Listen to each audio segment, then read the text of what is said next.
Hello everyone.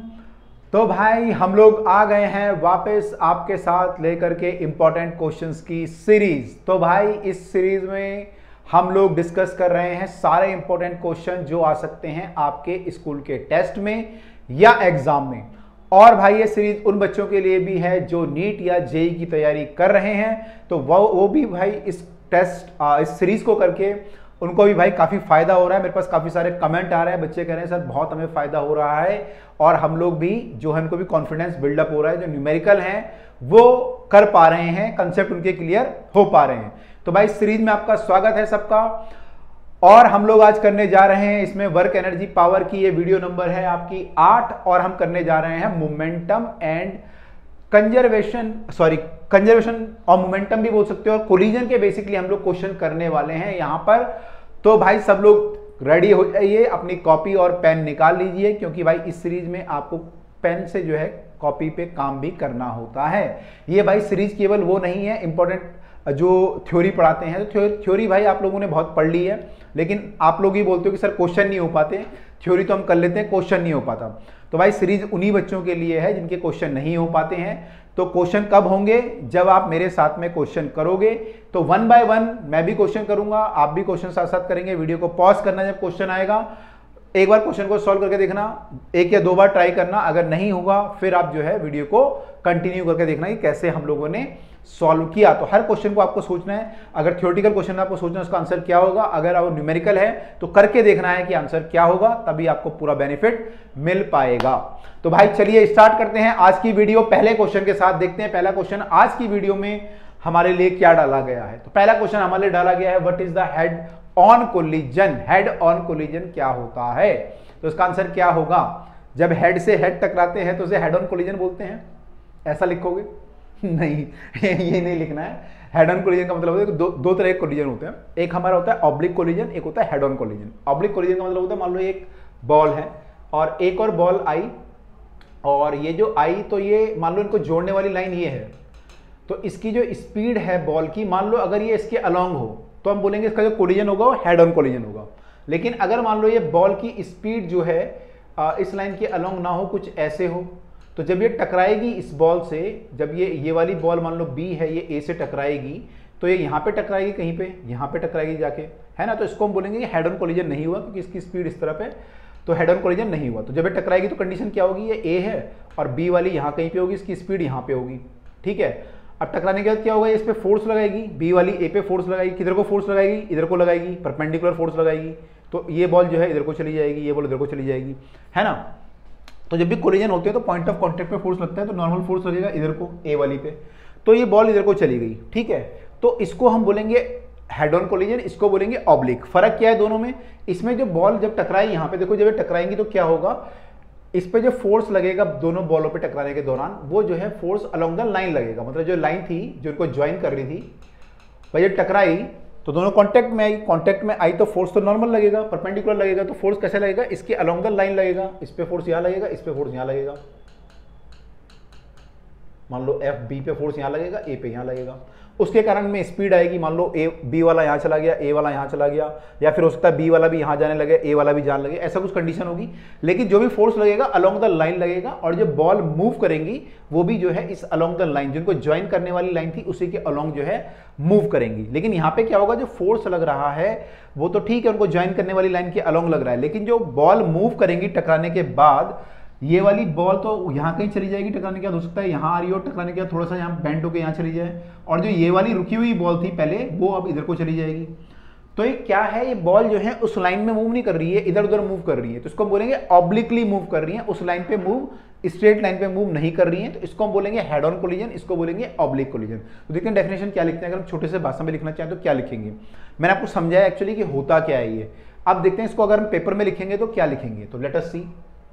तो head on collision मतलब if two bodies move along the same straight line before and after the collision, it is called head on collision. जैसे यहाँ पे ball जो है before the collision एक line में move कर रही थी स्ट्रेट लाइन में, और टकराने के बाद भी ये इसी लाइन पे या तो इधर को जाएगी या इधर को जाएगी, लेकिन इसी लाइन पे मूव करेंगी, इसको हम बोलेंगे हेड ऑन कोलिजन। लेकिन जो ऑब्लिक कोलिजन है नीचे वाला, यहाँ पे जो है बॉल अलग अलग डायरेक्शन में मूव कर रही है और टकराने के बाद भी अलग अलग चली जाएंगी, एक लाइन में नहीं जाएंगी, ठीक है। तो ध्यान रखिएगा। आगे देखते हैं अगला क्वेश्चन क्या है। आई थिंक क्लियर हो गया, ठीक है। तो अगला क्वेश्चन हमारे सामने, if two bodies stick together after the collision will the collision be elastic और इनइलास्टिक? बताओ क्या आंसर होगा, जल्दी बताओ क्या आंसर होगा। तो अगर आप लोगों ने सही भाई थोड़ा बहुत पढ़ा है, थ्योरी पढ़ी है इसकी, तो आपको पता होगा कि अगर दो बॉल टकरा जाके चिपक जाती हैं तो भाई वो इलास्टिक कोलिजन नहीं होता है, वो इन इलास्टिक, और इनफैक्ट जो है उससे बोलते हैं परफेक्टली इन इलास्टिक कोलिजन। क्या होता है? Perfectly in elastic. अगर बॉल आपस में चिपक जाएं, परफेक्टली इन इलास्टिक कोलिजन, ठीक है, इन इलास्टिक कोलिजन, ठीक है। जैसे आप मोबाइल पे चिपक जाते हो तो वो भी क्या है? एक परफेक्टली इन इलास्टिक कोलिजन है, ठीक है। आपने मोबाइल देखा, मोबाइल आपके सामने था और आप जाके उस पर चिपक गए, तो उसको बोलते हैं इन इलास्टिक कोलिजन, ठीक है। तो वो इलास्टिक नहीं होता। इलास्टिक का मतलब है कि उससे टकरा के वापस आ जाना, ठीक है। जैसे कि आप लोग किताब को देख के किताब पे टकराते हो और फिर वापस आ जाते हो, आप किताब देखते हो सामने और फिर टकरा के वापस भाग जाते हो, तो उसको बोलते हैं इलास्टिक कोलिजन, ठीक है। तो ये इन इलास्टिक कोलिजन है। अगर बॉल कोई चीज़ें चिपक जाए आपस में, दो बॉल मान लो आई, एक बॉल उस पर चिपक गई और फिर साथ में मूव कर रहे हैं, या फिर ऐसा एग्जांपल होता है कि आपने गोली मारी, किसी बॉब पे गोली मारी, बॉब टंगा हुआ था, उस पर गोली मारी और बॉब के अंदर गोली घुस गई, फिर वो दोनों साथ में मूव कर रहे हैं, तो गोली भी उसके अंदर चिपक गई, एक तरह से बोल सकते हो आप, तो भी इनइलास्टिक कोलिजन है। या कोई ब्लॉक रखा हुआ, आपने ब्लॉक को गोली मारी और फिर वो गोली उसमें घुस गई, फिर वो आगे मूव कर रहा है, तो वो भी इनइलास्टिक कोलिजन है।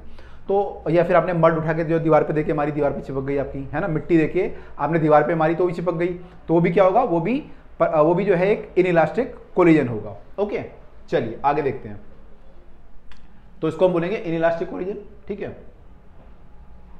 तो इनइलास्टिक और इलास्टिक को देने के लिए एक और पैरामीटर होता है, इसको हम बोलते हैं कोफिशिएंट ऑफ रेस्टिट्यूशन की। कब आपका कोलिजन इलास्टिक होगा, कब इनइलास्टिक होगा और कब परफेक्टली इनइलास्टिक होगा। तो उसको हम कैसे निकालते हैं? By using coefficient of restitution ई।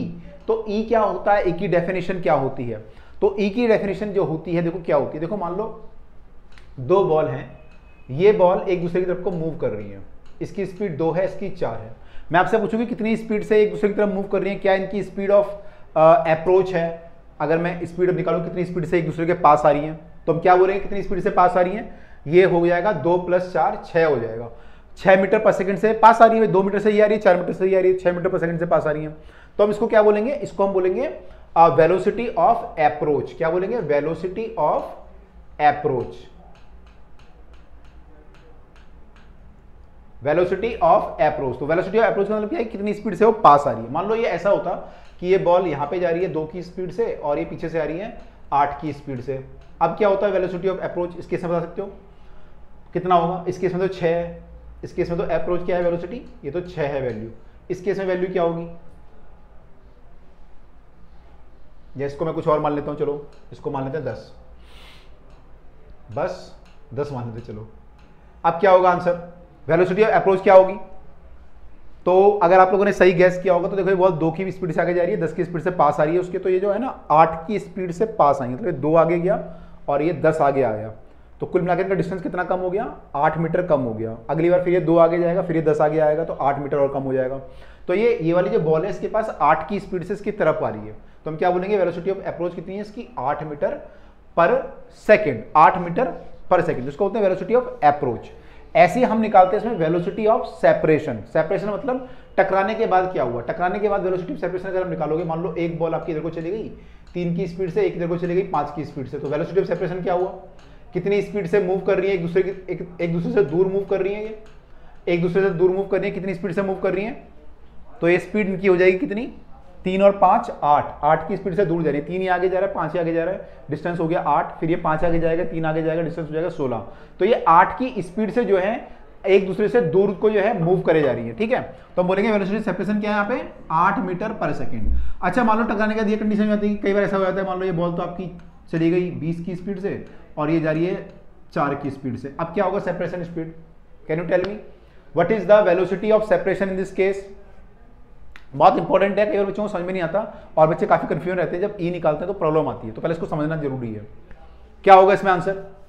इसमें आंसर हमारा होगा कि ये 20 की स्पीड से आगे जा रही है, 4 की स्पीड से जा रही है, तो डिस्टेंस 16 हो गया, फिर ये 20 आगे जाएगी, 4 आगे आएगी, फिर 16 और बढ़ जाएगा डिस्टेंस, मतलब 32 मीटर का डिस्टेंस हो जाएगा दोनों के बीच में।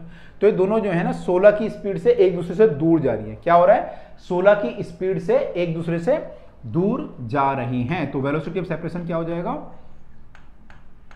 16 मीटर पर सेकेंड। आपको आई होप क्लियर हो रहा होगा, है ना। जैसे मान लो मैं बोलूँ आपको कोई टॉपर है और वो टॉपर भी पढ़ाई कर रहा है, आप भी पढ़ाई कर रहे हो, आप ढंग से पढ़ाई नहीं कर रहे, आप मौज मस्ती कर रहे हो, कभी मान लो किसी टाइम पे होता है ऐसा मौज मस्ती कर रहे होते हो, तो क्या होता है टॉपर जो है वो अपनी रैंक जो है इंप्रूव कर रहा है एग्जाम में। मान लो उसकी रैंक पहुंच रही है 1000 से और 500 पे, तो उसने 500 नंबर रैंक अपनी इंप्रूव करी, और आपकी जो है पहुंची 5000 से मान लो 4800 पे, तो आपकी 200 इंप्रूव हुई बस, उसकी 500 इंप्रूव हुई, तो आपका गैप कितना हो गया? पहले कितना गैप था? पहले आपका गैप था 5000 रैंक थी मान लो आपकी, और टॉपर जो था उसकी 1000 थी। ये टॉपर आप भी हो सकते हो अगर ढंग से मेहनत करोगे तो। अब ये 1000 से पहुंच गया भाई 500 पे, और आपने मेहनत करी नहीं, आप पहुंच गए 4800 पे। तो पहले कितना गैप था दोनों में? पहले गैप था हमारा 4000 का गैप रैंक का। अब कितना गैप हो जाएगा कुछ टाइम बाद? ये रैंक गैप कितना हो गया? 4300 का। तो इसकी स्पीड कितनी है? 300 की स्पीड से बढ़ता जा रहा है गैप ये। भाई ये 200 आगे बढ़ा लेकिन ये 500 आगे बढ़ गया, ऐसे हो गया ना ये भी कि 20 आगे बढ़े 4 आगे बढ़ा। इसको देख के मुझे याद आ गया। तो आप भी देखो, अगर आप स्पीड नहीं पकड़ोगे तो क्या होगा? गैप बढ़ता जाएगा। तो आपको क्या करना पड़ेगा? स्पीड पकड़नी पड़ेगी आपको, गैप अगर कम करना है। तो आई होप आपको क्लियर होगा वेलोसिटी ऑफ सेपरेशन और अप्रोच क्या होता है। अब बोलेंगे सर कि इतना लंबी कहानी सुना दी, ये तो बता दो ई क्या होता है। तो ई बता देते हैं भाई, ई क्या होता है? ई हमारा होता है ratio of velocity of separation upon में वेलोसिटी ऑफ अप्रोच। इसको बोलते हैं E, velocity of separation velocity of approach के रेशियो को ई बोलते हैं। बोर्ड के लिए इतना काफी है। अगर हम कंपटीशन में मूव करते हैं तो यहाँ पे वेक्टर फॉर्म में भी लिखते हैं इसको, तो फिर डेफिनेशन थोड़ा सा और इंप्रूव हो जाती है। लेकिन अभी हम इतना समझ लेते हैं बस कि ये होता है, इससे आप सारे क्वेश्चन निकाल सकते हो। ठीक है, चलिए देख लेते हैं यहाँ पे क्या लिखा है। तो इसमें लिखा है relative velocity of separation after collision and relative velocity of approach. इसको रिलेटिव वेलोसिटी बोलेंगे, या वेलोसिटी मतलब वही है, रिलेटिव वेलोसिटी इसका मतलब है। ठीक है, क्योंकि दोनों की वेलोसिटी को कंपेयर कर रहे हैं। तो relative velocity of separation upon में अप्रोच, सेपरेशन अपॉन में अप्रोच। ठीक है, सेपरेशन अपॉन में अप्रोच। तो सेपरेशन जैसे यहाँ पे 16 आई थी, और मान लो ये अप्रोच आपकी ये होती 8 होती, तो रेशियो क्या होता? 16/8 होता। ठीक है, हालांकि ये नहीं आएगा केस ये ठीक है। तो लेकिन ऐसा हम निकालेंगे कि इसका बाय इसका रेशियो निकालेंगे। ठीक है, तो ये आंसर आ गया। ठीक है, चलो आई होप क्लियर हुआ होगा, है ना। तो देखो इजी है, अगर ढंग से कॉन्सेप्चुअली समझोगे सब कुछ इजी है। तो हम लोग अभी बेसिक क्वेश्चन कर रहे हैं, आपको थोड़ा बेस क्लियर हो जाएगा, फिर हम और क्वेश्चन पे भी मूव करेंगे धीरे धीरे धीरे धीरे धीरे धीरे मूव करेंगे, सब होगा। Ball is drop from a height of h1 and it rebound to the height of h2, find the coefficient of restitution E। तो आपने h1 से किसी बॉल को नीचे गिराया और टकराने के बाद ये h2 हाइट ऊपर चली गई। तो यूजुअली h2 कम होता है, तो मैं h2 को कम बना देता हूं। तो h2 हाइट ये ऊपर चली गई। आपको क्या बताना है? कोफिशिएंट ऑफ रेस्टिट्यूशन E की वैल्यू आपको बतानी है कि यहाँ पे E की वैल्यू कितनी है। जो कोलिजन हुआ यहाँ पे जमीन के साथ बॉल का, उस टाइम पे E की वैल्यू क्या लोगे, कितनी होगी। तो देखो E की वैल्यू कैसे निकालेंगे? E हमारा होता है सेपरेशन बाय अप्रोच। तो देखो मान लो टकराने से पहले, जब यहाँ पे टकराई, जस्ट टकराने से पहले इसकी स्पीड v1 थी, और जस्ट टकराने के बाद स्पीड हो गई v2। ठीक है, स्पीड देखो यहाँ पे 0 रही होगी, यहाँ पे बढ़ते बढ़ते बढ़ते फिर v1 हुई होगी। ऐसे यहाँ पे v2 है, फाइनली 0 हो जाएगी। तो मैं बाकी स्पीड की बात नहीं कर रहा हूं, मैं बस टकराने से जस्ट पहले और टकराने के जस्ट बाद की बात कर रहा हूं। ठीक है, तो यहाँ पे अगर मैं velocity of separation by approach लिखूं तो E क्या होगा? E is velocity, relative velocity of separation upon में अप्रोच। अब देखो यहाँ पे एक चीज है कि यहाँ पे एक ही ऑब्जेक्ट मूव कर रहा है जो कि बॉल है, एक ही ऑब्जेक्ट मूव कर रहा है। ठीक है, यहाँ पे एक ही ऑब्जेक्ट मूव कर रहा है जो कि बॉल है। यहाँ पे जमीन तो मूव नहीं कर रही, तो हमारी जैसे वहाँ पे बॉल थी तो दोनों बॉलें मूव कर रही थी 16 से 4 से, यहाँ पे एक ही बॉल मूव कर रही है, मतलब एक ही चीज मूव कर रही है, जमीन तो कर नहीं रही। तो इसकी जो अप्रोच वेलोसिटी होगी वो v1 हो जाएगी, क्योंकि इसकी तो स्पीड है ही नहीं। तो ये v1 से इसकी तरफ बढ़ रही है, और जब ये दूर जा रही है तो सेपरेशन वेलोसिटी क्या हो जाएगी? v2, क्योंकि तो रुका हुआ है, ये v2 से दूर जा रहा है बस, है ना। तो v2 उसकी सेपरेशन हो जाएगी। तो यहाँ पे जो वैल्यू आएगी आएगी v2/v1। तो हमें v2/v1 निकालना है। v2/v1 आपको कैसे निकल तो क्या? अरे निकला नहीं भाई, जो आपको टर्म दी हुई है उसकी टर्म में, h1 h2 की टर्म में निकालना है ना। जब भी क्वेश्चन दिया होता है उसकी टर्म में हमें आंसर निकालना होता है। v1 v2 तो आपने माना है, एज्यूम किया है। अब v1 कैसे निकालोगे? तो आपको पता होगा, यहाँ पे जिन लोगों ने काइनेमेटिक्स की वीडियो देखी होगी, कि यहाँ पे v1 निकालने का सबसे बेस्ट तरीका है कि हम क्या यूज करें? हम लोग यहाँ पे यूज कर सकते हैं v² - u², क्योंकि हमें यहाँ पे v निकालना है, u हमें पता है और डिस्टेंस पता है। तो हम लिख सकते हैं v² - u² equal to 2a, a की जगह g आ जाएगा इंटू s की जगह h1 आ जाएगा। तो v1 की वैल्यू क्या हो जाएगी? √2 g h1 हो जाएगी। ठीक है, ये हमारी क्या आई, v1 की वैल्यू। ऐसी v2 अगर हम निकालना चाहें तो v2 कैसे निकालोगे, फाइनल स्पीड 0 है, इनिशियल स्पीड हमें पता है, एक्सेलरेशन पता है, तो we can write v square minus u square, u मतलब v2 हो जाएगा यहाँ पे, इक्वल टू 2as, a कितना हो जाएगा नीचे की तरफ है माइनस g इंटू s कितना हो जाएगा h2। इसको सॉल्व करेंगे तो हमारा जो वैल्यू आएगा v का वो कितना आ जाएगा, v2 का वैल्यू आ जाएगा रूट ऑफ 2gh2। तो v2 का जो वैल्यू हमारा आएगा 2g रूट h2 आएगा और ये 2g रूट h1 आएगा, तो ये वैल्यू क्या आ जाएगी आपकी, root of 2g h2 upon में 2g h1। अब भाई यहाँ पे जो कॉमन है वो काट लो, रूट g कट जाएगा दोनों, तो फाइनली क्या बचेगा आपका, root of h2 bye h1। तो अगर हमें h2 और h1 की वैल्यू पता है तो we can find the coefficient of restitution, ठीक है। तो यहाँ पे भी आंसर दिया हुआ है h2 बाय h1, तो यहाँ से हम लोग निकाल लेंगे, ठीक है। आई होप क्लियर हुआ होगा ई कैसे निकालते हैं हम लोग, है ना, सेपरेशन क्या होता है, अप्रोच क्या होता है। ओके, अब आपसे स्टेटमेंट कुछ पूछी गई है, बताना आपको कि सही है या गलत है, क्या मैं सच बोल रहा हूँ या झूठ बोल रहा हूँ। Give the reason for the your answer, आपको बताना है क्यों सच है या झूठ है, क्या वो सही है या गलत है। In an elastic collision two bodies the momentum and energy of each body remain conserve. जब इलास्टिक कोलिजन होता है तो मोमेंटम और एनर्जी जो होता है ईच बॉडी का वो कंजर्व रहता है। सही या गलत, सही है गलत है, इलास्टिक कोलिजन की बात चल रही है, सही है गलत, नहीं गलत है, अरे सही नहीं है भाई, गलत है। देखो क्या लिखा हुआ है यहाँ पे लिखा है moment energy of each body, ये भी तो पढ़ो क्या लिखा हुआ है, each body remain conserve, each body remain conserve. Conserve रहता है क्या, एनर्जी कंजर्व रहती है, टकराने के बाद हो सकता है स्पीड चेंज हो जाए, स्पीड चेंज हो जाती है ना बॉल की, टकराने के बाद मान लो 4 मीटर से आ रही है इधर को फिर वापस चली गई 2 मीटर पर सेकंड से, तो स्पीड चेंज होती है, स्पीड चेंज होगी तो एनर्जी भी चेंज होगी, मोमेंटम भी चेंज होगा। तो भाई वो कंजर्व नहीं रहता है, एक बॉडी का नहीं रहता, अलग अलग बॉडी का नहीं रहता है, पूरा सिस्टम का रहता है। मतलब दोनों बॉडी का मोमेंटम ऐड कर दोगे before the collision, after the collision वो सेम रहेगा। अगर इलास्टिक कोलिजन है, वैसे तो इलास्टिक में भी मोमेंटम तो सेम ही रहता है दोनों केस में ना, तो मोमेंटम जो होता है before the collision after the collision same रहता है, लेकिन किसका, पूरे सिस्टम का, एक बॉल का नहीं, पूरे सिस्टम का मोमेंटम कंजर्व रहेगा, ठीक है। तो मोमेंटम रहेगा और जो एनर्जी होती है वो भी पूरे सिस्टम की कंजर्व होती है इलास्टिक कोलिजन में, इलास्टिक में तो वो भी नहीं होता। तो इलास्टिक कोलिजन में अगर हम बात करें तो क्या होता है, पूरे सिस्टम की एनर्जी, एक बॉल की एनर्जी कंजर्व नहीं होती, वो ट्रांसफर हो सकती है, जब टकराती है बॉलें तो एक एनर्जी दूसरे में ट्रांसफर हो सकती है, ठीक है। तो ये गलत है और स्टेटमेंट आपको बता दी क्यों ऐसा है, रीजन आपको मैंने बता दिया। तो लिखा है it is false because there is elastic collision, total energy momentum of both body and not of individual body, दोनों का मिला के कंजर्व रहता है, मिला के, ठीक है। ध्यान से पढ़ा करो, ध्यान से, है ना, जल्द फटाफट से जो कर देते हैं आंसर। बताओ इसका आंसर क्या आएगा। In an inelastic collision the final kinetic energy is always less than the initial kinetic energy of the system. अगर इन इलास्टिक कोलिजन है तो काइनेटिक एनर्जी फाइनल जो होती है सिस्टम की, वो जो है पहले से कम हो जाती है। तो इस बार बताओ क्या आंसर होगा। इन इलास्टिक कोलिजन है, काइनेटिक एनर्जी की बात चल रही है, क्या होगा, तो आंसर क्या होगा, चेक कर ले इस बार। अच्छा तो चेक कर लेते हैं फिर।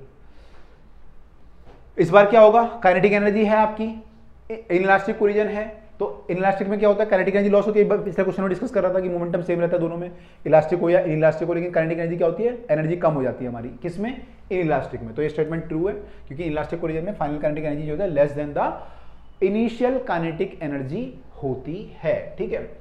देर बिकॉज इस केस में क्या होता है, there is a loss in form of heat, sound etcetera, है ना, तो उसमें लॉस होता है। एक्चुअली देखो होता क्या, आपको मैं अगर डेप्थ में बताऊं ना, देखो टाइम कम होता है लेकिन मैं डेप्थ में फिर बता देता हूं आपको। जो दो बॉल आके टकराती है ना, अगर जब वो टकराती हैं, टकराने के बाद क्या होता है कि वो बॉल ना शेप उनकी डिफॉर्म हो जाती है, मतलब गोल बॉल होती है तो डिफॉर्म होके फ्लैट हो जाती है थोड़ी देर के लिए, फिर दोबारा उनकी शेप रिगेन होती है और फिर वो गोल बनती हैं और फिर वो निकल जाती है ऐसे, है ना, दूर दूर चली जाती हैं। तो जब ये शेप डिफॉर्म हुई तो अगर उसने दोबारा अपनी शेप रिगेन कर ली, गोल बॉल बन गई, तो क्या हुआ कि देखो जब शेप डिफॉर्म हुई तो ये एनर्जी स्टोर हो गई इसमें, किस फॉर्म में, पोटेंशियल एनर्जी की फॉर्म में। जो शेप के कारण जो एनर्जी होती है उसको पोटेंशियल एनर्जी बोलते हैं। और फिर दोबारा वो अपनी शेप में आ गया, तो अगर अपनी शेप में वापस आ गया तो पोटेंशियल एनर्जी दोबारा काइनेटिक में कन्वर्ट हो जाएगी, है ना। लेकिन मान लो अगर उसने शेप परमानेंटली गेन कर ली तो फिर क्या होगा, अगर तो उसमें डेंट रह गया, पूरी गोल नहीं बन पाई बाद में वो बॉल, तो क्या होगा, कुछ एनर्जी जो है वो पोटेंशियल एनर्जी की फॉर्म में स्टोर हो जाएगी, तो आपकी एनर्जी क्या हो जाएगी, काइनेटिक एनर्जी कम हो जाएगी। तो उसी को हम बोलते हैं इनइलास्टिक। इलास्टिक मतलब कि बॉल अपनी शेप को रीगेन कर ले। इलास्टिक मतलब क्या होता है कि बॉल शेप को, कोई भी चीज होती है शेप को रीगेन कर ले, तो इलास्टिक बॉडी बोलते हैं उसको। तो अगर उसने शेप को रीगेन कर लिया तो हम क्या बोलते हैं कि इलास्टिक कोलिजन है, तो आपकी एनर्जी, काइनेटिक एनर्जी क्या होगी, कंजर्व रहेगी। लेकिन अगर उसने शेप को रीगेन नहीं किया तो क्या होगा, कुछ एनर्जी पोटेंशियल एनर्जी की फॉर्म में स्टोर हो जाएगी, तो कंजर्व नहीं रहेगी। उसके अलावा और क्या होता है कि कई बार साउंड की फॉर्म में, हीट की फॉर्म में भी एनर्जी लिबरेट हो सकती है, तो हम उसको क्या बोलेंगे, inelastic collision. I hope clear हुआ होगा, काफी कंसेप्ट क्लियर होगा, ठीक है। इलास्टिक बॉडी, इलास्टिक बॉडी आप लोग पढ़ोगे जब आपका चैप्टर आएगा सॉलिड की प्रॉपर्टी ऑफ सॉलिड जब आएगा तो वहां पे हम लोग पढ़ेंगे, ठीक है। अ मास m collides with another mass 2m and stick to it, what is the nature of collision? बता चुका हूं मैं, बताओ क्या आंसर होगा इस बार। स्टिक, चिपक गया, जाके चिपक गया, आप मोबाइल पे जाके चिपक गए, कौन सा कोलिजन है ये कोलिजन है, yes very good, it is the inelastic collision. जब भी हम मोबाइल पे चिपकते हैं तो क्या होता है, हमारा रैंक डाउन हो जाती है, मतलब एनर्जी कम हो जाती है, उसके हिसाब से देखें पढ़ाई के हिसाब से। ऐसे यहाँ पे भी क्या होता है, इलास्टिक कोलिजन में एनर्जी कम हो जाती है हमारी, जब कोई चीज किस पे चिपक जाती है तो एनर्जी क्या होती है, कम होती है, ठीक है। तो इसको बोलते हैं इनइलास्टिक कोलिजन, राइट। तो ये इनइलास्टिक कोलिजन है। अच्छा, अगला क्वेश्चन क्या पूछा है, two equal masses, one at rest another is moving, undergoes the elastic oblique collision. इसमें ऑब्लिक कोलिजन की बात कर रहे हैं। If one mass goes at an angle of 5/3 original direction, what is the direction of the motion of the other? आपको बताना है दूसरे की डायरेक्शन ऑफ मोशन क्या होगी। तो देखो यहाँ पे एक डेरिवेशन होता है जो हम लोग डेरिवेशन वाले उसमें करेंगे वीडियोस में। तो उसमें क्या बोलते हैं कि अगर ऐसा कोई ऑब्लिक कोलिजन होता है तो जो बॉडी होती हैं वो ना अगर ऐसे टकराती हैं तो क्या होता है, आपस में परपेंडिकुलर मूव करती है टकराने के बाद। तो जो टकराने के बाद बॉडी मूव करती है, इस केस में अगर मास दोनों का सेम है, इक्वल मासेस हैं, तो ये परपेंडिकुलर मूव करती हैं, ऐसे एंगल में 90 डिग्री होता है आपस में, ठीक है। तो क्या बोल रहा है कि एक बॉडी रेस्ट पे थी और एक बॉडी आके उस पर टकराई, और टकराने के बाद क्या हुआ, ये मान लो ऐसे जा रही थी, जाके इस पर टकराई, टकराने के बाद क्या हुआ, one goes at the angle of π/3 with the original direction. तो एक जो है π/3 चली गई ओरिजिनल डायरेक्शन के साथ, जो है π/3 का एंगल बना रही है, तो दूसरा कितना एंगल बनाएगी, तो जो एंगल होता है दोनों के बीच का 90 होता है, जो बॉडी मूव करती है आपस में। तो अगर एक π/3 एंगल बना रही है तो दूसरा कितना बनाएगी, ये एंगल आपका π/3 है, π/3 मतलब 60 डिग्री होगा, तो ये एंगल कितना हो जाएगा, अगर पूरा 90 है तो ये कितना हो जाएगा, 30 डिग्री, ठीक है। तो ये आपको याद रखना है कि जब ऐसा कोलिजन होता है इक्वल मासेस का और ऑब्लिक कोलिजन होता है तो बॉडीज क्या होती हैं, आपस में परपेंडिकुलर मूव करती है। तो एक बॉडी अगर ये ओरिजिनल इससे वेलोसिटी से π/3 एंगल बना रही है तो दूसरा कितना बनाएगी, π/6, इसको π/6 भी बोल सकते हैं। तो आंसर हमारा हो जाएगा π/6, ठीक है। और इसका डेरिवेशन है, हम लोग देखेंगे, आप लोग भी अगर किताबें देखना चाहो देख सकते हो डेरिवेशन कि ऐसे कैसे आता है कि परपेंडिकुलर जो मूव करती है ऐसा क्यों होता है। तो उसका डेरिवेशन है, थोड़ा खतरनाक सा है, तो देख लेंगे, ठीक है। ओके, अब हमारे सामने एक और प्रॉब्लम आई है। ये बोल रहा है कि दो आइडेंटिकल बॉल है यहाँ पे लिखी हुई हैं और ये जो है कांटेक्ट में है, एक दूसरे के टच में है, resting on a frictionless table, are hit head on by the another ball. तो पीछे से एक और बॉल आई और उसने जाकर उसको क्या करा, हिट कर दिया इसको। तो फिर क्या होगा, they are another ball bearing the same mass सबका सेम है, initially with the speed v, इसका वेलोसिटी v है, कोलिजन हमारा इलास्टिक है। तो कौन सी पॉसिबल कंडीशन होगी after the collision, after the collision क्या होगा। तो एक कंडीशन इसने बोला कि ये वाली बॉल रेस्ट में आ जाएगी और बाकी दोनों बॉलें मूव करने लग जाएंगी, या फिर ये दो बॉलें रेस्ट में आ जाएंगी, पहली और दूसरी वाली, तीसरी वाली मूव करने लगेगी, या तीनों की तीनों जो है v/3 से मूव करने लगेंगी, है ना। इसमें इसने v वेलोसिटी ली है, इसमें v/2 ली है, ठीक है। तो इसने ऐसी वेलोसिटी ली है। तो देखो आपको पता होगा जब भी कोलिजन होता है तो दो चीजें होती है, एक तो कंजर्वेशन ऑफ, क्या लगाते हो आप, दो चीजें लगाते हो, कंजर्वेशन ऑफ, एक तो दोनों में लगता है, दोनों में क्या लगता है, इलास्टिक में भी, इलास्टिक में क्या लगता है, conservation of momentum, momentum conserve रहता है इलास्टिक में भी, इनइलास्टिक में भी। तो आप देखोगे आप इसने मोमेंटम कंजर्व करने की कोशिश की है। देखो इसका मोमेंटम कितना है, m × v, क्योंकि इसकी स्पीड v है, तो इसका मोमेंटम कितना हो गया, m × v, और इनका कितना है, रुकी हुई है तो 0 है, तो इनिशियल मोमेंटम कितना है हमारा, m × v। अब देखो फाइनल मोमेंटम इसने हर केस में mv किया है। यहाँ पे देखो ये मास m है और ये m 2m हो गया, 2m × v/2 करोगे तो mv आ जाएगा। यहाँ पे एक बॉल मूव कर रही है v से m मास की, तो ये भी मोमेंटम mv है। यहाँ पे तीनों मूव कर रहे हैं, 3m हो गया मास, 3m × v/3 करोगे तो कितना आ जाएगा, mv आएगा। तो मोमेंटम इसने कंजर्व किया, देखो तीनों केस में। ये कह रहा है कौन सा ट्रू है। अब आप कह सकते हो तीनों ट्रू है, मोमेंटम तो कंजर्व है, लेकिन एक और कंडीशन होती है, कंजर्वेशन मोमेंटम के अलावा एक और कंडीशन होती है जो इलास्टिक कोलिजन में लगती है। तो यहाँ पे कोलिजन कौन सा हमारा इलास्टिक है, लिखा हुआ है,